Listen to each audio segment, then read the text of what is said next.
তো এখন আমরা কটা বাজে আগে দেখাও ওসব ছাড়ো। আচ্ছা এখন বাজে 11:30।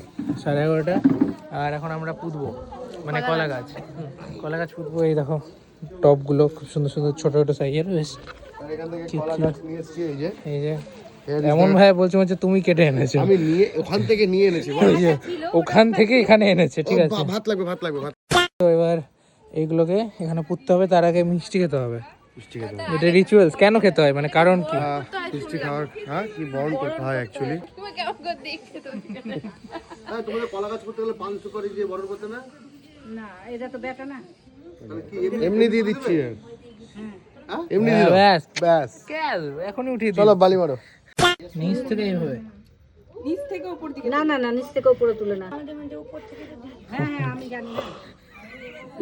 কেমন আসছি আপনি 10 মিনিট দাঁড়ান। সকালবেলা বাড়ি থেকে বেরিয়ে মঙ্গলবার থেকে আমার ফ্ল্যাট অবধি আসলো 50 বার দাঁড়িয়েছে রাস্তায়। হ্যালো একটা জায়গায় তো রাস্তা দাঁড়িয়ে থেকে গেল ফোন নিয়ে। হ্যাঁ আসছি দাঁড়াও। হ্যাঁ চলে এসেছি, এই তো চলেই এলাম। ব্যাস হয়ে গেল না সবটিতে। আসো চলে আসো তুমি। আমি বলছি কিচ্ছু হবে না। বেকার টাইম ওয়েস্ট। এইভাবে করে করলে অসুবিধা হবে। কলা গাছটাকে দাও। হ্যাঁ তো আগে কোনোদিনই হবে না। আরে ঠিক আছে, দাও, রুটসটাই নষ্ট করে দিলা। দাও। ভালো দাও। তো রাত হচ্ছে এখন 11:30 আর কালকে আমাদের বান্ধবী মামের বিয়ে।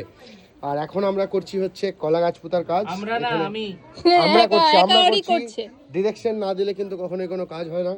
এখানে আমার ডিরেকশন অনুযায়ী এখন কলা ফাইনালি অনেক কষ্টের ফল এবং অরিত্র কিন্তু সাকসেসফুল কলা হয়েছে। গাছের মধ্যে থেকেই এইভাবে করি। এই একবার চোখ কলা গাছের ভিতরে ঢুকো। হ্যাঁ। চোখ তুলে দেখো না কে এসেছে, নতুন করে অরিত্রর আবার পুরকি লেগেছে। খুব সহজ আর গুরুত্বপূর্ণ কাজ মোটামুটি 40 মিনিট ধরে করার পর আমি 12:30-1টার দিকে বাড়ি পৌঁছই। নেক্সট ভিডিওতে আমরা যাব বরের বাড়িতে, কিন্তু কেন সেটার জন্য দেখা হচ্ছে নেক্সট মিনি ব্লগে।